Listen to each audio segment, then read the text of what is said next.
The asymptotic series is a special kind of series function. It involves a function that is independent on a variable x. The finite sum of the series with respect to the index n is divergent. However, for large values of the variable x, the asymptotic series is actually a very good approximation of the infinite sum. In this video, we'll discuss the incomplete gamma function and the cosine and sine integrals as examples of asymptotic series. I will leave the error function for you to study on your own. Asymptotic series frequently occur in physics as solutions of differential equations. You learn more about differential equations in the second half of this course. In numerical computations, they're employed for the accurate computation of a variety of functions. We consider here two types of integrals that lead to asymptotic series, and these are shown. The first integral is the integral from x to infinity of exponential of minus u f of u du, and the second integral is the integral from 0 to infinity of exponential minus u f of u over x du. F is the function to be expanded as a Taylor series. We'll begin our derivation of asymptotic series with the incomplete gamma function given by I of xp equal to integral from x to infinity of exponential minus u over u to the p du, which in gamma notation we write as gamma of 1 minus p of x, where x and p are positive. This is also called the incomplete factorial function, as it is very much related to the function that will allow us to solve for the factorial of a given number or function. Our approach is to evaluate this function for large value of s. We integrate by parts by letting v equal to u to the negative p and dw equal to the exponential of minus u du, so that dv is equal to minus p u raised to the minus p minus 1 du, and w is minus exponential of negative u. The result is this function I of xp equals e to the minus x over x to the p minus p times the integral of e to the minus u over u to the p minus 1 du, p plus 1 du, evaluated from x to infinity. We again integrate by parts, this time by letting v be equal to minus p u to the minus p minus 1 and dw equal to e to the minus u du, so that dv is equal to minus p times minus p minus 1 minus u to the minus p minus 2 du, or p times p plus 1 u to the minus p minus 2 du, and w is equal to minus e to the minus u.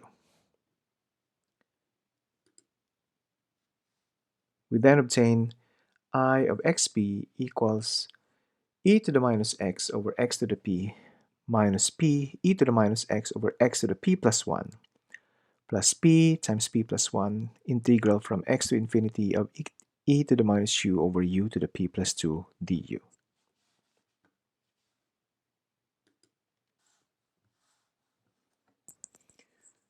If we continue to integrate by parts, we end up with this series, exponential minus x multiplied by 1 over x to the p minus p over x to the p plus 1 plus p times p plus 1 over x to the p plus 2 minus and so on and so forth up to the nth term, which is negative 1 to the n, p times p plus 1 multiplied by numbers up to p plus n minus 1 integral from x to infinity of exponential minus u over u to the p plus n du.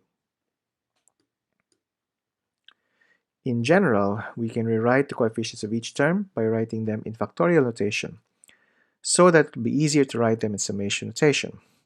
So we can write p times p plus 1 multiplied by some numbers up to p plus n minus m, which is then equal to p plus n minus m factorial all over p minus 1 factorial.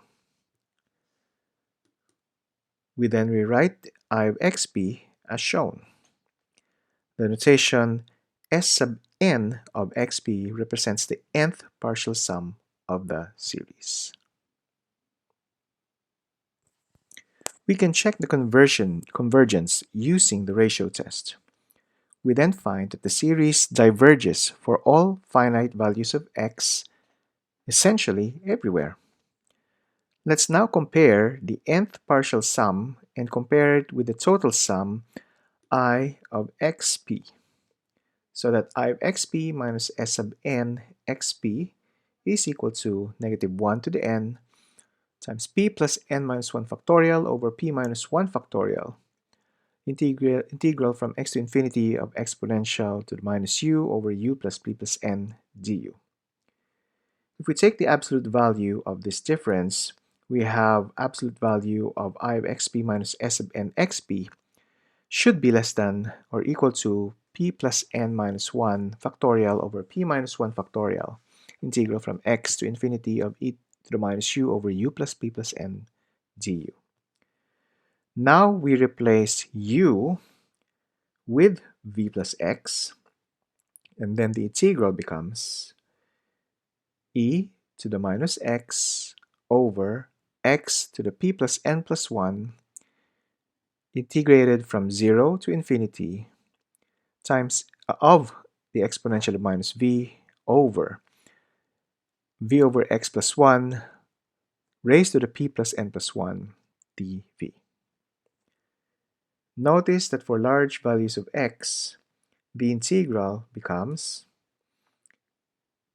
approximately equal to 1. This means that if we take x large enough, our partial sum is an arbitrarily good approximation to the function I of xp. Our divergent series, therefore, is perfectly good for computations of partial sums. For this reason, this series is sometimes called a semi-convergent series.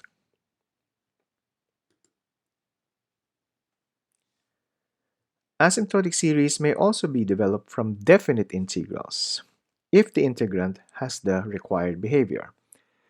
As an example, the cosine and sine integrals are defined by negative integral from x to infinity of cosine t over t dt and negative integral from x to infinity of sine t over t dt respectively.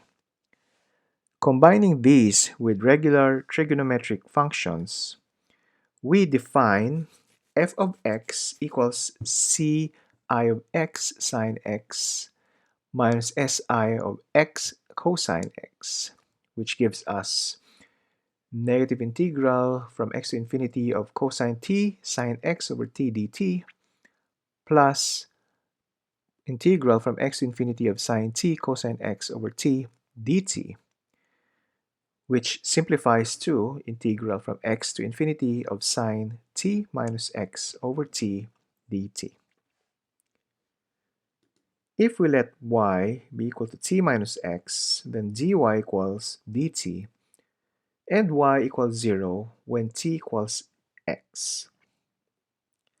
Thus, f of x is equal to, will then become equal to the integral from 0 to infinity of sine of y over y plus x dy.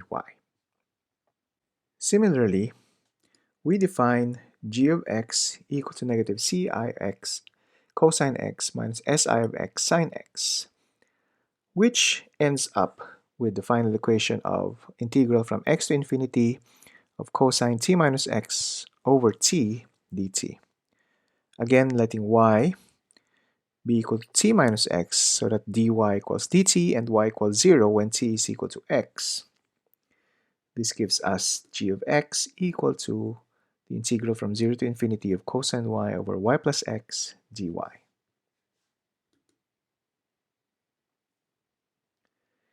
If we consider them to be complex variables, we can write g of x plus I of times f of x, which uh, gives us 0, integral from 0 to infinity of cosine y over y plus x dy plus I, integral from 0 to infinity of sine y over y plus x dy, which we end up with is integral from 0 to infinity of exponential iy over y plus x dy.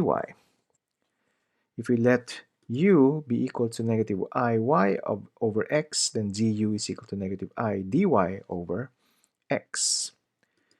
The integral gives us the final form, integral from 0 to infinity of u e to the minus xu over 1 plus u squared du, plus I integral from 0 to infinity of exponential minus xu over 1 plus u squared du. Equating the real and imaginary parts, we get g of x is equal to integral from 0 to infinity of u e to the minus xu over 1 plus u squared du, and f of x is equal to 0 to infinity of e to the minus xu over 1 plus u squared du. To develop the asymptotic expansions, we let v be equal to xu, so that g of x becomes 1 over x squared 0 to infinity, integral from 0 to infinity of v to the minus v, sum from n equals 0 to infinity of negative 1 to the n over n factorial times v over x raised to the 2n dv, where we have used the binomial expansion for 1 plus v over x squared raised to the minus 1 equal to sum from n equals 0 to n to capital N of negative 1 to the n over n factorial times v over x raised to the 2n. This expression is valid for v of less than or equal to x. The contributions from v greater than or equal to x will be negligible for large values of x because of the negative exponential. It is because the binomial expansion does not converge for v greater than or equal to x that our final series is asymptotic rather than convergent. Thus, the expansion should be within some range which we define to be 0, less than or equal to n, small n, less than or equal to capital N. This is essentially taking the nth partial sum. So continuing, we have g of x equal to 1 over x squared, sum from n equals 0 to capital N of negative 1 to the n over n factorial x to the 2n times the integral from 0 to infinity of e to the minus v over v to the 2n plus 1 dv. The integral is evaluated by integration by parts. If we let u be equal to v to the 2n plus 1 and dw equals minus ev minus e to the minus v dv, then du is equal to 2n plus 1 times v to the 2n, and w is equal to negative e to the minus v, which gives us e to the minus v, v to the 2n plus 1 evaluated from 0 to infinity, plus 2n plus 1, integral from 0 to infinity of e to the minus v, v to the 2n dv. Now, the first term is 0, since it becomes 0 when v is evaluated when v is equal to 0, then it is v to the 2n plus 1 that makes it 0, and when v is equal to infinity, it is e to the minus v that makes it 0. Another integration by parts where we let u be equal to v to the 2n and dw equal to e to the minus v dv, so that du is equal to 2n v to the 2n minus 1 and w is equal to negative e to the minus v will give us e to the minus v to the 2n minus 1, evaluated from 0 to infinity times 2n plus 1 times 2n, integral from 0 to infinity of e to the minus v to the 2n minus 1 dv. Thus, after 2n minus 1 more integration by parts, we end up with integral from 0 to infinity equal to, of e to the minus v to the 2n plus 1 dv is equal to 2n plus 1 factorial. So that g of x is equal to 1 over x squared, sum from n equals 0 to capital N of negative 1 to the n, 2n plus 1 factorial over n factorial times x to the 2n. A similar expression may be derived for f of x, which is equal to 1 over x times times the summation from n equals 0 to capital N of negative 1 to the n 2n factorial over n factorial times x to the 2n.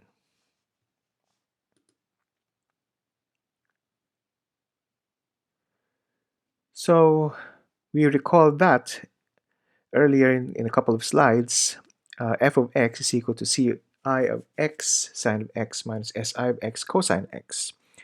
And g of x is equal to negative ci of x cosine x minus si of x sine x. This gives us, after rewriting, ci of x equal to f of x sine x minus g of x cosine x, and si of x equal to minus fx cosine x minus gx sine x. So we already derived f of x and g of x, and we plug those values in this equation.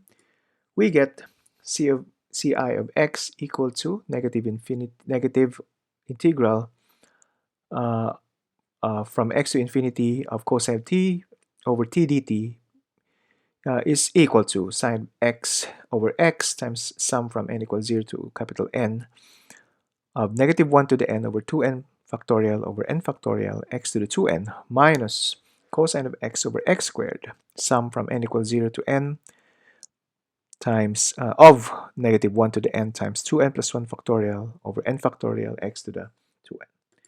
Similarly, we have this expression for si of x, which is equal to negative cosine of x times sum from over x times sum from n equals 0 to capital N of negative 1 to the n 2n factorial over n factorial x to the 2n minus sine x over x squared times the sum from n equals 0 to capital N of negative 1 to the n 2n plus 1 factorial over n factorial x to the 2n.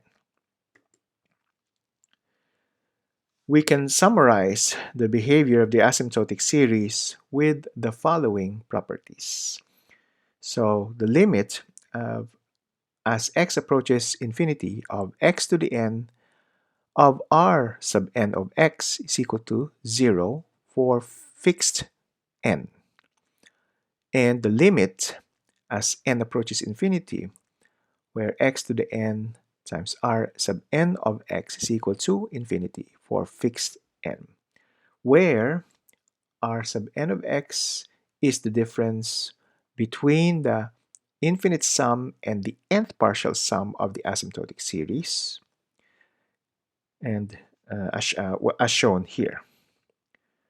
So asymptotic expansions of two functions may be multiplied together, and the result will be an asymptotic expansion of the product of the two functions.